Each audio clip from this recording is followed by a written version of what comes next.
Hello, so today will be day 3 of my league progression, and I just want to say I have given up on COC already. Alright, and as you can see, I am back to necromancer. Okay, whatever, necromancer for life, I guess. Okay, so the reason why I decided to reroll, right, is because I really don't see any future for COC, even after I get Headhunter. Okay, so for some of you guys that do not know, right, even if you have a Headhunter and you're going to kill the rare Arch Nemesis mod, you are not going to get their modifier or somewhere along that line. Okay, I'm not exactly sure of what you will get. Maybe a nerf modifier of it. I really don't know, but I only saw there are a lot of posts and complaints about it.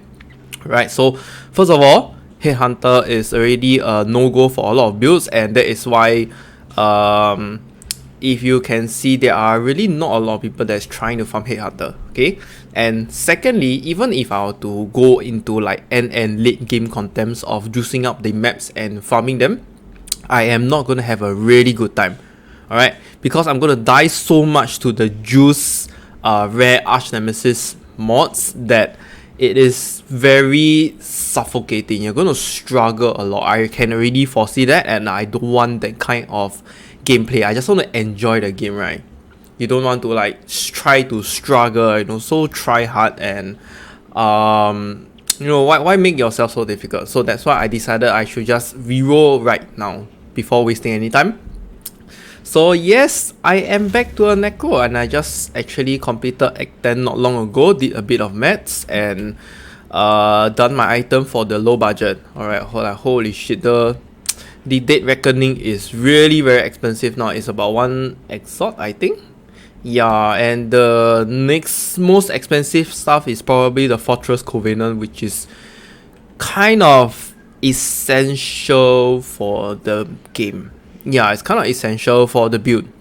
Alright, but I'll just leave it to there later on. Okay, and yeah, it's actually progressing right now. Let me just show you something. This is the first time in my whole POE life that after Act 10 and a few map runs, I have 0 death. Maybe it's time for me to play hardcore solo self-found. Okay, just joking, I will never play that, because I think it's too much of a waste of time. I think for those people that has more time to play POE, probably they can try that. But for me, I do not have so much time. I'm just a casual player, so I rather play softcore. Alright, okay, and then the next thing I want to talk about is the Atlas skill tree. Okay, and what about the Atlas skill tree? Just want to show you guys how you should actually progress on. So this is my current skill tree now. I am almost near the ending of completing the Atlas. I just need to get a bit more levels before I finish up the rest on top. Alright, and yeah, so this is roughly how the skill tree should look like. Let me just jump right straight into the Google Sheet. So you can do some reference with this. I actually have a league start Atlas progression, and there are multiple checkpoints where I feel this should be the way to go. Okay, I'll explain one by one why you take all this. Okay, and there are different links with each checkpoint and progression. Alright, so the first one, let me just go to the first one. Okay, so the first one is to focus on Kirac and your map progression. Right, so this is very important. You just basically go straight up. You can see this is like a stick man, like just like that, you know, frowning at you. Okay, whatever. So basically the whole point of this is to take all the shaping nodes, which is like the shaping of the mountains, shaping of the skies, shaping of the valleys, and shaping of the seas. Why? Is because all of them have the small percentage chance for your maps to be 1 tier higher, and this gives your map progression very good, consistent, and smooth transition. Right, so like example, shaping of valleys, this is 15, 4, 4. So this is 8, and this is like wait, my maths failed, 23%, correct? Okay, so okay, maybe I should not count like that. So this is like 1, 2, 3, 4, 5. So this small nodes is 30%, and the two big nodes is 30%. Right, so this gives 50%, and it applies the same here. Alright, it applies the same here. So this is 25%, and shipping out skies is 25%. So that gives us 100% chance to be 1 tier higher, in a sense that every time you do the map, the maps that you are going to drop will definitely be 1 tier higher. Okay, I don't really bother about the rest of the mods on the notable passives, because I think they're just bonus, right? So don't bother about it too much. And the fastest way to transit into the top here will be just to take the Kirac nodes over here, which is your 1% chance to grant additional Kirac mission. Atlas scouting reports is pretty good also, because you can reroll your Kirac missions if you find that all of them are completed.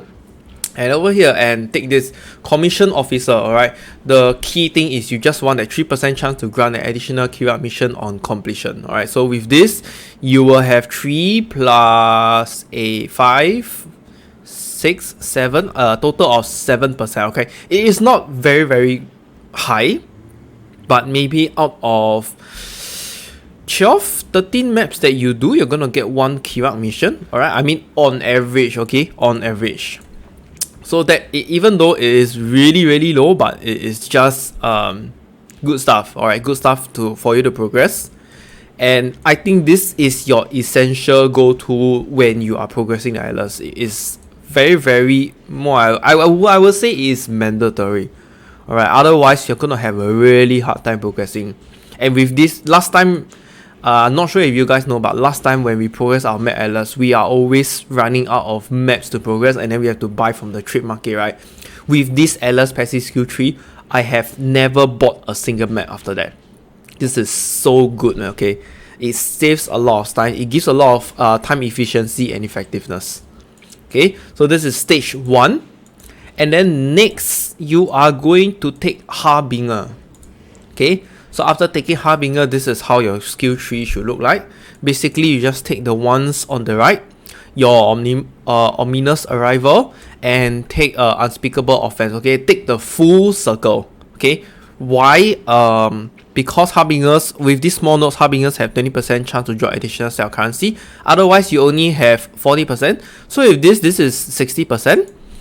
With here it will be 100%. So every time you kill a Harbinger, you'll have one more stack of currencies. Alright, it can be anything, alright, but it is still a good additional chance, because every single map that you go, you will sure have at least one Harbinger. Right, if you're lucky, 2, then otherwise you just have 1. Okay, so why Harbinger? Alright, a lot of people will probably ask this. Harbinger is hard to deal with, no? Okay, the answer is you are not going to take the King Harbinger, alright? You're just going to take this. The reason is very simple. Harbingers drop, the currencies that Harbinger drop are essential for your progression. Okay, so the currencies that they drop are first your alchemy shard, your binding shard. Basically your binding orb works the same as alchemy orb. You just want to rare your maps. And then thirdly will be the Orb of Horizon. This I feel is the most important one of them, because you need the Orb of Horizon to just keep rerolling the maps that you have not completed. Alright, that is why I say Harbinger is the next important content that you should actually add. Okay, so additional part to take note here. If you feel you just want to have more chance of Harbinger, you can just go up here and take this. Alright, without the King Harbinger. Okay, without the King Harbinger. Why? Is because your maps will have 15% chance to contain an additional Harbinger. Right, but you actually need quite a number of nodes. So there's like 1, 2, 3, 4, 5, 6, 7. Alright, otherwise you can just go with this first. Okay, so that's it for the Harbinger portion. And then once you are completed with Harbinger, you can just go ahead and take Shrine. Okay, so Shrine is actually on the way with the King Harbinger on top as well, just that you do not take the King Harbinger. Okay, so just take the 3 nodes over here, which is your supplication. Your maps will contain additional shrine, and then just go all the way up here. Okay, and you can see that you will take all this. Oh, I forget to take this. Just give me a minute and let me reset this. Okay, so yeah, just remember to take this since you are on on drawn to power, as in you will allocate towards that direction. So why Shrine? First of all, Shrine gives you pack size, which is good for your raid sentinels in the early stages. And then second, because like the rare arch nemesis mobs are a bit hard to progress now, right? Including the magic mobs. Okay, some magic mobs are really quite insane. So the Shrine kind of like gives you a buff, a temporary buff for you to kill all this much easier. Okay, that is why Shrine is good, but just beware that you have to take the Shrine before it actually buffs the monster. Okay, so that's about it for Shrine. Nothing very interesting right here. And then next, by the time you reach this portion, right, you should be encountering the Eater of Worlds already. Okay, you should start encountering the Eater of Worlds, and that is why my suggestion is, if you want to farm faster, you should go towards the Eater of Worlds. So first of all, your prioritization should be going towards this Shadow of Hunger, alright, so that you have additional chance to find the altars. And then next will be to complete over here Rampant Growth and Eldritch Gaze. Okay, so whenever you take an altar, please be careful of the downside, because you have an additional downside, and some downsides are just really very toxic.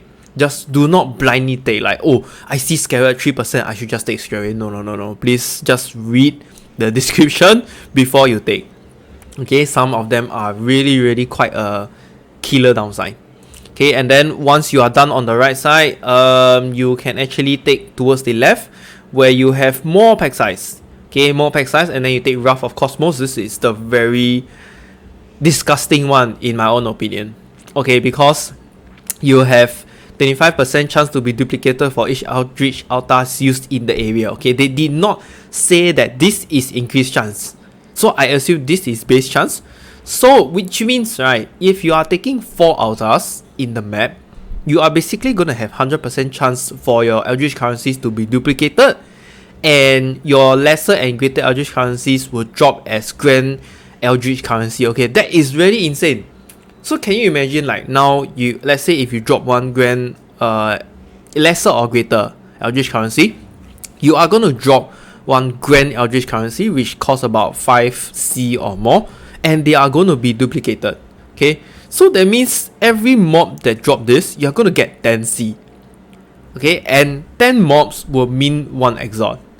That's insane. That is really insane, including all the pack size that you have. This is just ridiculously good, right? I mean, you can imagine that, but you know, sometimes we are quite unlucky. We can do finish the map and only get like 2 altars or so, but yeah, if you really do get them, it is really super delicious. And this is just based on the Elk and Go situation. Okay, so do be careful of this. And then once you are done with your progression, the next one I will recommend is Heist. Basically not doing Heist, but taking the Smuggler's Catch. So Smuggler's Catch is over here, your secret stash. You have 4% chance to contain Smuggler's Catch, and the one on top here, casing the joint, which have 1, 2, 3, 4, so total of 8%. Yeah, total of 8% with casing the joint to have blueprints. Alright, so take this just for the additional income. You can just click, and then if you see if it's Perception, Deception, Counter Therma, you might want to take lockpicking. Okay, for the start, maybe you can do them. Yeah, just this 4, pick them up and then sell them in bulk at the end of the day. Alright, so this is about it for Heist. And then the next one will be Essence. Okay, so by here you should have reached about red tier maps. Okay, so first of all, I just want to say, at the start of this league, I have mentioned that Essence is going to be like super good, right? So why take it now? The reason is because Essence is very difficult to deal with, and you might not be able to kill it.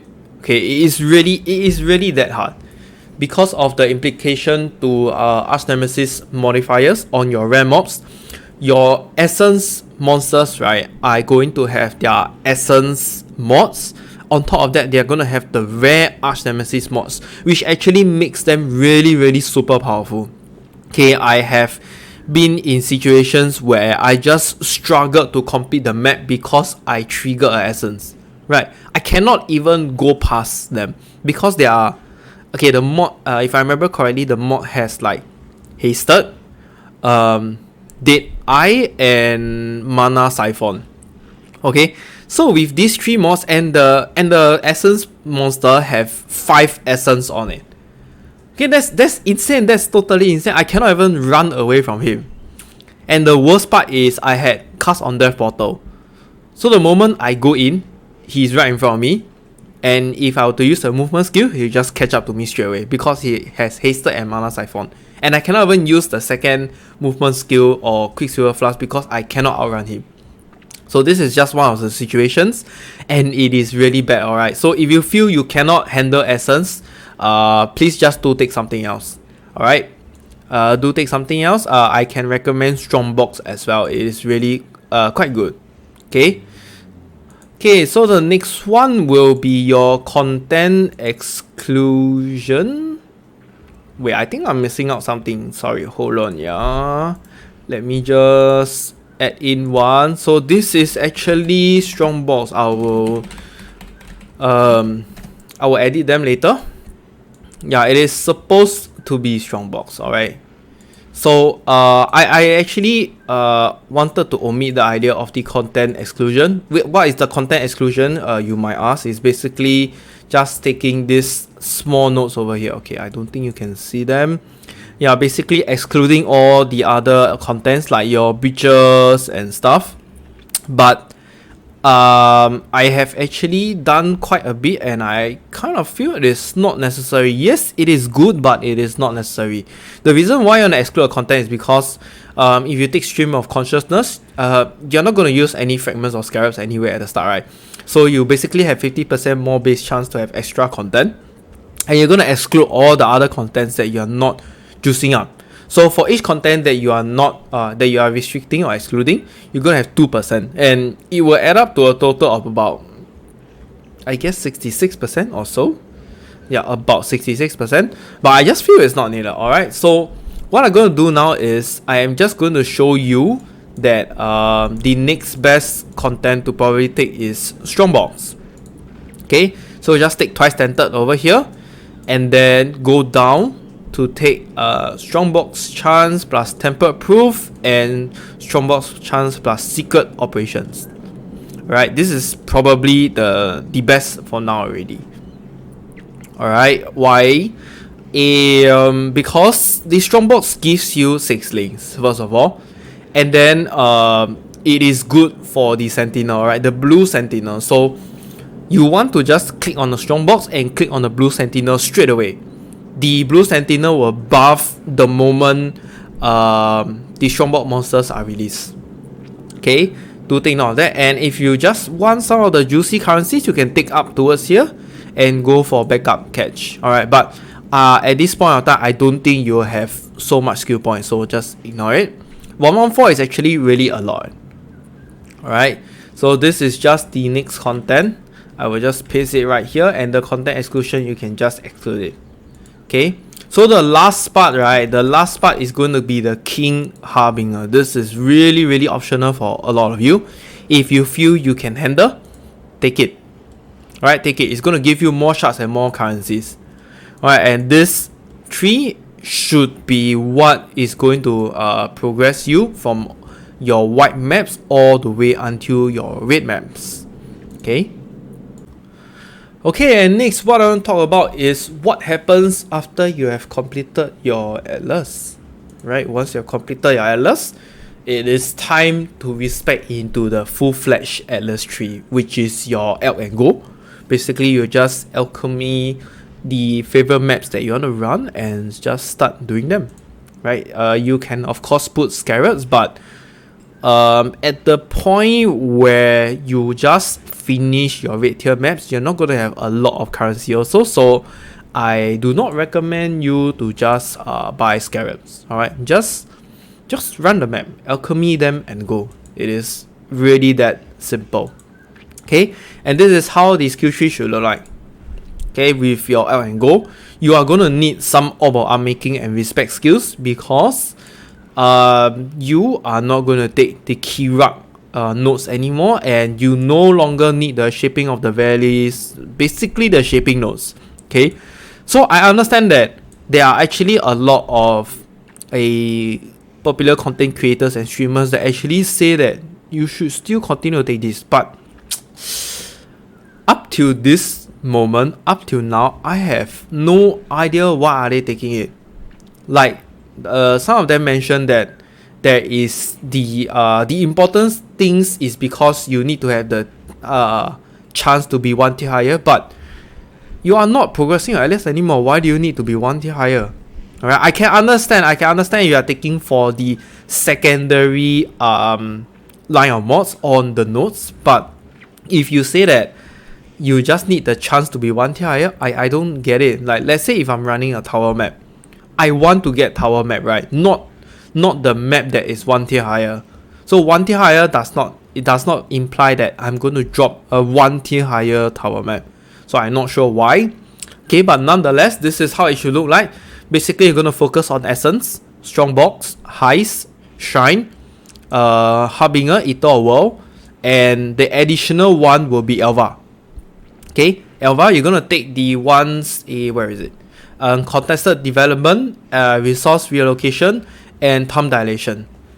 Okay, so this is actually the same. It is actually the same as your progression in the start. The only additional thing will be the Elva, and the one where you go towards the top right side over here. Yes, over here. I took backup catch, alright, cause I just want more currencies. At times, if you are lucky, right, let's say if you drop 1 exalt from your Strongbox, you will actually get 2 exalt. Okay, this is tested and proven. I've gotten them a lot of times last league already. Okay, and then just your Saxons for enduring influence, and then I took the Conquered Conquerors over here. Alright, I just want to have this small little chance to, drop the Conquerors map, because Conqueror maps at the start are really expensive. Right, so that's about it. Basically, you just remove all of the Kirac plus the map nodes, and then just put them onto your Elva and the top left over here. I mean top right, sorry. Yeah, so this is how it should be. Oh yeah, and one more thing. I took singular focus. Alright, this is very, very optional. So basically, as you can see what is here, let's say if I just want to keep running tower maps, I just want to have tower maps, and any other maps drop will not appear. Alright, but if you are starting off pretty well, you might want to remove this, because the red tier maps that you drop is going to be more valuable than the basic currency. Right, let's just say if one red tier map is like what, 4-5C. Alright, you're not going to get 4-5C every single non-favor map you drop, right? Some of them is probably like basic currency can even include like Wisdom Scroll, Portal Scroll, Transmutation, or Chance. You're not going to get so much, so this is really optional. I will recommend you that once you have finished your LS progression, do not take this first, like unless you really know that you just want to farm that specific map for life, then take it. Right, otherwise this is how your Angle tree should look like.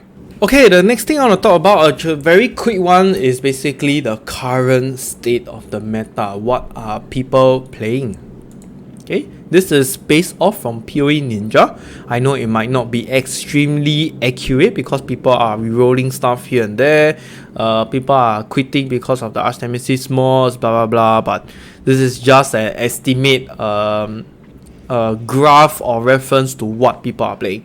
Alright, as you can see, actually Necromancer is taking over slowly right now. Very normal.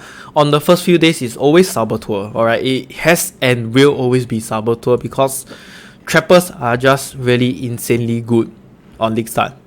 Okay, you can see Seismic Trap and Grenade, they are just dominating. There's no other build. I mean, if you want to include Fire Trap, it's fine. I don't even know why is Fire Trap inside. Was there a buff to Fire Trap? There was nothing changed. Okay, maybe it's just hype, I don't know. Okay, whatever. So Saboteur, and then you can see that Necromancer is dominating again. summon skeleton, and that's why I'm playing it, because it is just too strong. Okay, it's just too broken and strong. The transition is so smooth. You just need to cast your skeletons and run away.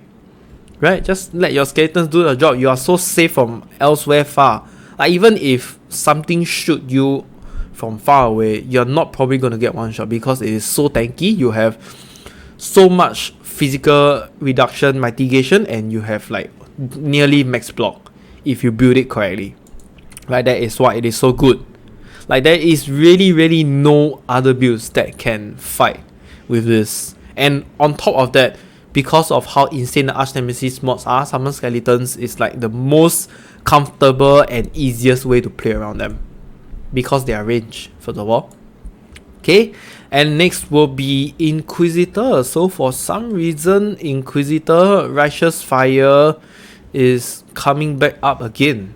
Alright, even though you have to go near the mobs for Righteous Fire, but it is still very good because the build is so tanky that even if you meet some of the insane Arch Nemesis mods, you still might be fine. Alright, I am not sure, I might be wrong, because when you reach red tier maps, it is a whole different story. Alright, the mobs are really very painful and very strong.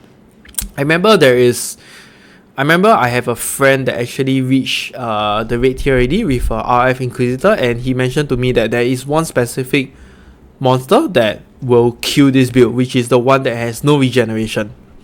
Like, it's the aura from the Arch Nemesis mod. It gives the player no regeneration at all, and you cannot regenerate your life, so basically you just die to your own Righteous Fire. Right, so do beware of that. And other than that, we can see Elementalist as well, Explosive Arrow, another range build. That's why it's performing quite well. But honestly, if you ask me, I don't really like Explosive Arrow because of the delay, but nonetheless, it is a range build, so good. Okay, and then we have Champion, Corrupting Fever, also another range build. Right, the Corrupting Fever most likely is played with... Okay, it's played with Rip. What? If I remember correctly, it is supposed to play with a range. Alright, so Grimo has actually posted his one. I'm not sure if it's a champion, but I did not really take a look. And you can see the rest of them is just very mediocre stuff. Alright, you have your Bane, Poisonous Concoction from your Occultist. Your Dead Eye is probably Spectral Elix. Yes, Spectral Elix is also range, but I just don't like because the animation is slow. So in short, right, just TLDR, you can see that the ones that are actually dominating the state of the meta now are all range. There is no melee at all because it is just unplayable, alright. Oh, there's Lightning Strike. Okay, very interesting. I think those people might be quitting soon unless their builds are really insane. Let me just take a look at this guy. Cyclical. Oh my god, I don't know how to... Oh wow, okay. Flicker Strike, that explains. I'm not sure how good will Flicker Strike perform also, but because it's melee, maybe not so much. I don't know. I should not start judging because who knows, maybe this guy is really strong, but his death count is probably the same as my COC, maybe 300 plus. I don't know, that's very sad. Okay, I don't know, okay, I don't want to judge. So yeah, that is along the line of the current state of the meta, guys. Okay, and with that, I think that comes to my conclusion of the day 3. For day 4, I will explain slightly more on the Sentinel mechanics. So Grimo has actually showed very good Sentinel videos. If you want, you can go look up on it also. It's Grimro, okay, so it's Grimro. He has really good explanation videos on the skill tree that you're supposed to take, and as in this skill tree, this Sentinel skill tree, and how you're actually supposed to farm your Sentinels, which one is good, which one is bad. Okay, so that's it for my day 3 progression. Enjoy your league, guys. Thank you for watching. Feel free to comment anything in the section below or hop over to my Discord channel where casual players come over to chill, discuss more about the builds, gameplays, or even ask any other questions. Once again, if you like my contents, do remember to click the like and subscribe button. Bye!